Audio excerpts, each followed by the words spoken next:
नली का कमाल। एक बार राजा कृष्णदेव राय अपने दरबारियों के साथ चर्चा कर रहे थे। चर्चा करते करते अचानक बात चतुराई पर होने लगी।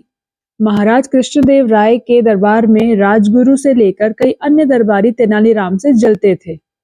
ऐसे में तेनालीराम को नीचा दिखाने के लिए एक मंत्री दरबार में बोल पड़ा कि महाराज, दरबार में एक से बढ़कर एक बुद्धिमान और चतुर लोग मौजूद हैं, और अगर मौका दिया जाए तो हम सभी अपनी चतुराई आपके सामने पेश कर सकते हैं। किंतु महाराज कृष्णदेव राय ने हैरत में पड़ते हुए पूछा, किंतु क्या मंत्री जी? इस पर सेनापति बोले, महाराज, मैं आपको बताता हूँ कि मंत्री जी के मन में क्या बात है। दरअसल इस दरबार में तेनालीराम के अलावा किसी को भी अपनी चतुराई साबित करने का मौका नहीं दिया जाता है।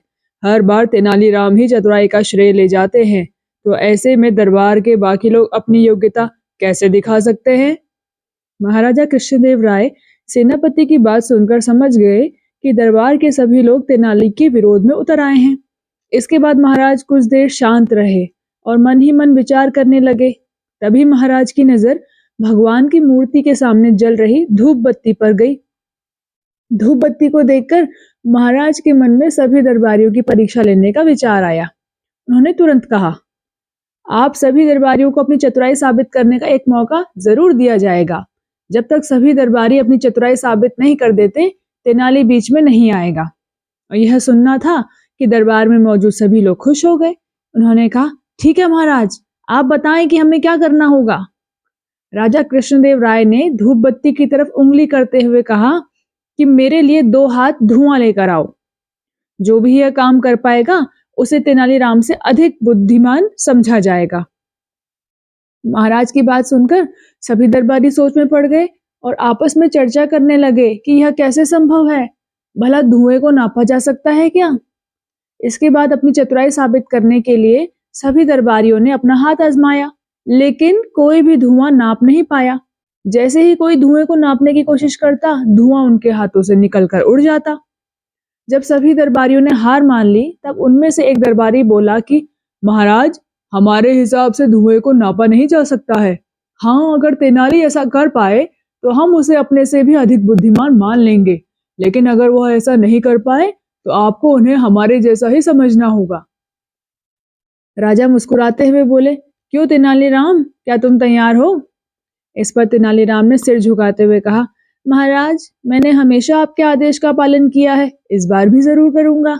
इसके बाद तेनालीराम ने एक सेवक को बुलाया और उसके कान में कुछ कहा। उसकी बात सुनकर सेवक तुरंत दरबार से बाहर चला गया। दरबार में चारों ओर चुप्पी छा गई।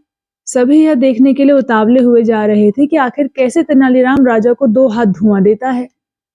तभी सबकी नजर सेवक पर पड़ी, जो शीशे की बनी 2 हाथ लंबी नली लेकर दरबार में वापस आया था। तेनालीराम ने उस शीशे की नली का मुंह धूप बत्ती से निकलते हुए धुएं पर लगा दिया। थोड़ी ही देर में शीशे की पूरी नली धुएं से भर गई और तेनाली ने जल्दी से नली के मुंह पर कपड़ा लगाकर उसे बंद कर दिया और उसे महाराज की तरफ करते हुए कहा, महाराज, यह लीजिए 2 हाथ धुआं। यह देखकर महाराज के चेहरे पर मुस्कान आ गई और उन्होंने तेनाली से नली लेकर दरबारियों की ओर देखा।